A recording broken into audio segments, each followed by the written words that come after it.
Hello, everybody. I hope you guys are all having a good day.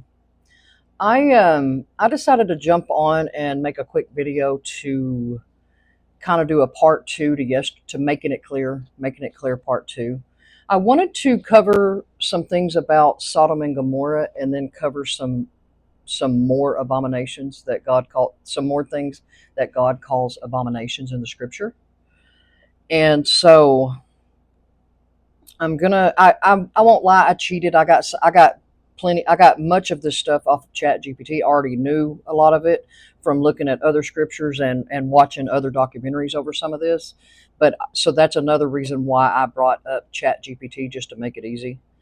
Uh, so so here's what Chat GPT has to say. And no, I'm not trying to put Chat GPT on a pedestal or anything. I do think it is a great way to do research right now. Okay, it's a great way to do research right now, and then build upon that research. So that's kind of what I did here. Okay, as I've told you guys from the beginning about artificial intelligence, I think it's taken us somewhere in the future, but for right now, I don't think it's the devil or anything. Okay, I know there's a lot of people that have mixed feelings and things like that about it, and I get that. But to me, it's here. Whether we use it or not, it's here. Okay, so sometimes when I'm looking up certain biblical topics and things like that, I use Chat GPT, and I don't have a problem with it. Okay, so just FYI, a lot of this came off of Chat GPT, but I already knew a bunch of it. And then obviously there's a bunch of scripture references here that I'm going to read about. So, okay, so this is what it said. Sodom and Gomorrah were two ancient cities mentioned in the Bible, most famously in the book of Genesis, chapters 18 and 19. According to the biblical narrative, these cities were located on the plain of the Jordan River and were destroyed by God because of their great wickedness.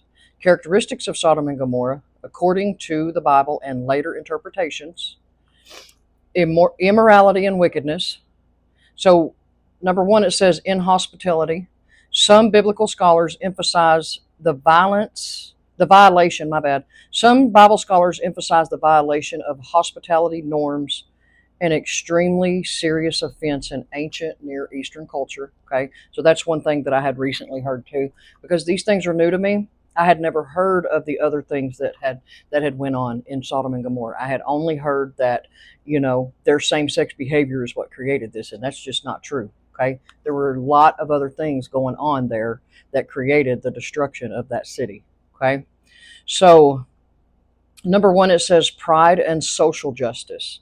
Later prophets like Ezekiel 16:49 say that Sodom was guilty of pride, gluttony, neglect of the poor and needy, and arrogance. And I will tell you, that actually made me more concerned about America being compared to Sodom and Gomorrah, because we have many of these things going on. Okay? So in Ezekiel 16:49, it says, "Now this was the sin of your sister Sodom. She and her daughters were arrogant, overfed, and unconcerned. They did not help the poor and needy." So number two, it says wealth and prosperity, obviously before the destruction. Sodom and Gomorrah were suited in a fertile region. That's according to Genesis 13:10, described as being like the garden of the Lord. So this likely means that they were wealthy, prosperous cities before their destruction.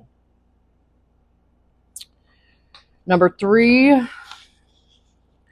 violent and corrupt society. The moral decay included not only sexual misconduct, but also violence and oppression.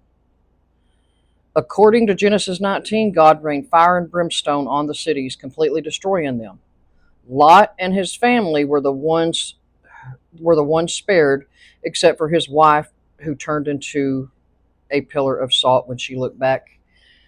I figure there's probably many studies over Lot's wife out there that I haven't really been that interested in them, so I haven't looked many of them up. But I often think of her when I'm doing these stories, and I don't know what that means, that she, I don't know what it means exactly that she looked back, other than maybe she had loved ones in that city or whatever. I'm not really sure, but obviously God had a low tolerance for it. But one thing this reminds me of, because turning someone into a pillar of salt. And I don't know. Okay, I really don't know what happened, because I know she had a spirit too. So does that mean her spirit lived forever and she went to heaven or hell, or does that mean God turned her into a pillar of salt and it was as if she had never been born? Okay, and I'm not really sure. I don't have the answer to that. Okay, it does almost seem like he granted her some kind of special grace. Maybe that's. I know people are like, "Really, Donna? You call that graceful?" Well, I do. If he treated it as if she had never been born and didn't judge her for looking back and just decided to let her not be around anymore. I really don't know. Okay, and obviously, the God of the Old Testament looks a lot different from the God of the New Testament. Okay, which they're the same God. We don't like to talk about that, but they are. Um, but I often think of Lot's wife, and she reminds me, because to me it looked like, this is Donna Moore's opinion and interpretation. Again, I haven't researched this. I haven't really been that interested in researching it, about Lot's wife. But to me, it looked like turning her into a pillar of salt was just like, I'm just gonna make it like she's like she was never created or never born, just like done away with. And it reminds me of Ecclesiastes chapter 4. Ecclesiastes is one of my favorite books of the Bible. It just talks about the evil that's done under the sun and how everything's meaningless. And I always say he's really angry and just kind of going off, and I can relate to that. Okay, but in Ecclesiastes chapter 4, I'm going to read a little bit of this, because if God granted her okay, you just get a pass like you've never been born. We're just gonna, we're gonna I'm going to take away this offense and just, you're done. Um, in Ecclesiastes chapter 4, this author, again, he talks about a lot of meaningless things and a lot of really bad things that happen on the earth. And he says, chapter 4, verse 2 through 3 says, "And I declared that the dead who had already died are happier than the living who are still alive. But better than both is the one who has never been born, who has not seen the evil that is done under the sun." Um, I think of that a lot when I think of that a lot when I think in terms of heaven and hell. Because there's been a lot of times, maybe in my life, and this might be sharing a little too much about myself, but there's been a lot of times in my life when if you think about how hard it is to, or how hard it's been for me in certain situations and certain times to live out these biblical principles, and you don't have to worry about, am I going to make heaven my home and things like that. The author makes a good point. Okay, it is better. It would be better if you're not going to make heaven your home. It would be better for you to have never been born and never seen anything that's done under the sun, and never have to deal with any of this. This is a heavy burden that God has laid on man. That's made clear in the book of Ecclesiastes, and that's why I love it. Okay, and so I don't know. When I think of Lot's wife, I think of that verse, and I wonder, did God just grant her just a favor? Like it was hard times. She was emotionally attached to the people in Sodom and Gomorrah, or Sodom and Gomorrah are actually two different towns. I always look at them as the same, but she was attached to those people, and maybe it was emotionally charged. So she turned around and looked, even though God said, "Don't turn around and look back," which to me represents kind of that you were, there were things you liked about that city, which there probably was things she liked about that city. So, anyways, I don't know, but I couldn't help but bring that part up when we talk about her. So, moving along,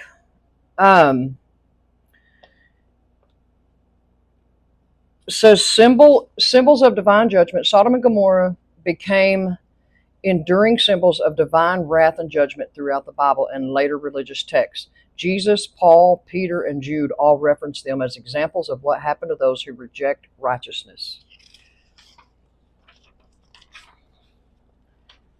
So I'm going to read some of these other biblical references that were given for this. And what I wrote on here is other examples of Sodom and Gomorrah's sin that likely had nothing to do with homosexual behavior. Okay, as I've said a million times, there was so much more going on in that city than just homosexual behavior. So Isaiah chapter 3 verse 9 says, "The people of Jerusalem are said to display their sin like Sodom." Isaiah 13:19, Babylon's destruction will be like that of Sodom and Gomorrah. Jeremiah 23:14, prophets of Jerusalem compared to Sodom for their evil deeds. Jeremiah 49:18, Edom's punishment compared to the overthrow of Sodom and Gomorrah. And then Jeremiah 50:40, Babylon's end likened again to the fall of Sodom and Gomorrah. So I'm going to read a couple of more of these on the back, and then I'm going to move on to my next topic. So those were Old Testament references of talking about Sodom and Gomorrah, and here's some New Testament references.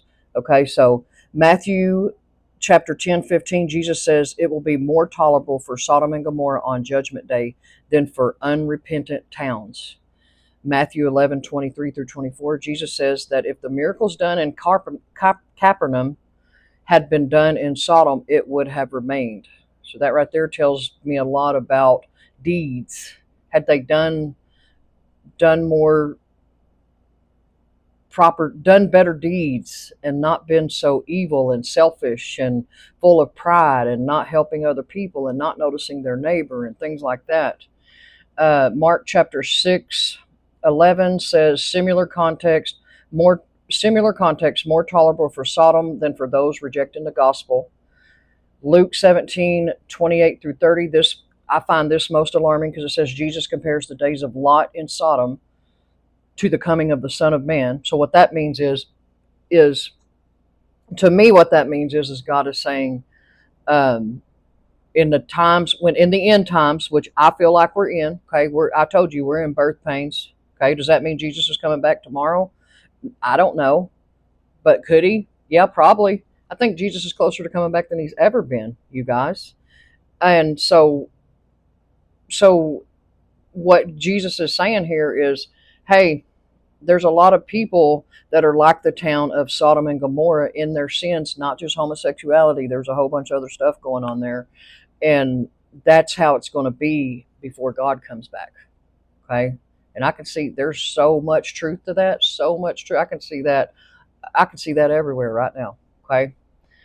So Romans 9:29, Paul quotes Isaiah saying Israel would have been like Sodom if not for God's mercy. And then Jude chapter 1:7, they do bring up sexually immorality. It says Sodom and Gomorrah gave themselves up to sexually immorality and are an example of eternal fire. So, and for those of y'all, because I feel like Sodom and Gomorrah gets such a negative rap, and I understand. I mean, I can see why it would, so I'm not saying anything to that. But for those of y'all who are watching this, and just because you want to be judgy on people who still believe the Bible, okay, as I've said from the beginning, if you're looking at the biblical text and you're not reading it from beginning to end, you're not doing yourself a favor. There's a whole narrative in there from beginning to end, okay? There's a lot more in there than just about Sodom and Gomorrah and just about behaviors that we don't like to hear about, okay? There's a lot more to that biblical narrative and text than there is just to these things that we hear that we don't want to hear, okay? So if you're watching this video just so you can be judgy, I highly recommend you go watch the rest of my videos. And there's a reason why I'm covering this, okay? So the next thing I want to cover is I wrote at the top of my paper, it says more abominations. So in Proverbs chapter 6:16 through 19, it says there are six things that the Lord hates, 7 that are an abomination to him. Number 1, haughty eyes. I'm going to go over each of these individually. Number 1, haughty eyes. Number 2, a lying tongue. Number 3, hands that shed innocent blood. Number 4, a heart that devises wicked schemes. Number 5, feet that are quick to rush into evil. Number 6, a false witness who breathes out lies. And number 7, a person who stirs up conflict in the community. Some verses say a person who sows discord among the brethren. Okay? So there we have more abominations. And I can't tell you my whole life. I can't even count how many times I've heard Christians bringing up abominations that have to do with homosexual behavior, but they overlook all of these other verses where God calls other things abominations. And see, that stuff that I just read, all of those things that I just read about Sodom and Gomorrah, I think God allowed those references to be in other parts of the Bible, talking about other sins and other people who have some of these behaviors, so that the church wouldn't get stuck on just the homosexual behavior. But yet, what did we do? We got stuck on just the homosexual behavior from Sodom and Gomorrah, and there was so much more going on than that. Okay? So back to Proverbs 6:16. Haughty eyes. So number one, again, I want to read this. There are 6 things the Lord hates, and 7 that are an abomination to him. Okay? So let me read this. This says, this introduction uses a Hebrew poetic device to build emphasis. The list that follows isn't just disliked. The 7th item caps the list as especially offensive, implying completeness and seriousness. Okay? So number one, haughty eyes, and that's in the Hebrew. I'm not going to try to say the Hebrew words because I can't say them, but it's interpreted as high eyes. So it says it refers to pride, arrogance, or looking down on others. Okay? So that's number one. Again, we're talking about things that are an abomination to God. Okay? How many times have you looked down on somebody? Okay? How many times have you looked prideful at a person or what they're doing? I mean, there's so many other things in here that are an abomination to God. Okay? So number 2, a lying tongue. It says speaking falsehood or deceit, breaking trust, undermining truth. So it says lying disrupts relationships and opposes God's nature. He is truth. So number 3, hands that shed innocent blood. It refers to violence, murder, or any injustice that harms the blameless. God values life and condemns unjust harm. Number 5, feet that make haste to rush to evil. So feet that are quick to rush into evil speaks of eagerness to sin or participate in wrongdoing. And man, I will tell you, I was convicted for that one. I can't tell you how many times I have been excited to, go party or go do the wrong thing that I know God would not be pleased with. And so even that one was like, ooh, there's been a lot of times when the next bullet point after that says not just sinning but rushing into it without hesitation. Donna Moore's done that a lot more than I even want to admit right now, to be honest with you. So that one was very humbling for me. Okay. Number 6, a false witness who breathes out lies. So this is different from number 2, where God finds an abomination, or God thinks an abomination is a lying tongue. This one is talking about lying under oath or in a legal or moral context, especially in ways that harm others. So it says it undermines justice and corrupts truth. Okay? So some of you out there, again, we're calling out the same-sex behavior. Have you been a liar? Have you shed innocent blood? Have you been quick to rush into deeds that you know are against what God would want you to do? You're just as guilty. Just as guilty. Okay? Number 7, one who sows discord among brothers. This is the ChatGPT calls this the climax of the list. Says it refers to stirring up conflict, division, or gossip among people. How many times have you seen people gossip about others? Come on, church. You know it's true. How much have you gossiped? How much do you gossip now? God thinks that's an abomination. He doesn't like it. He doesn't like it at all.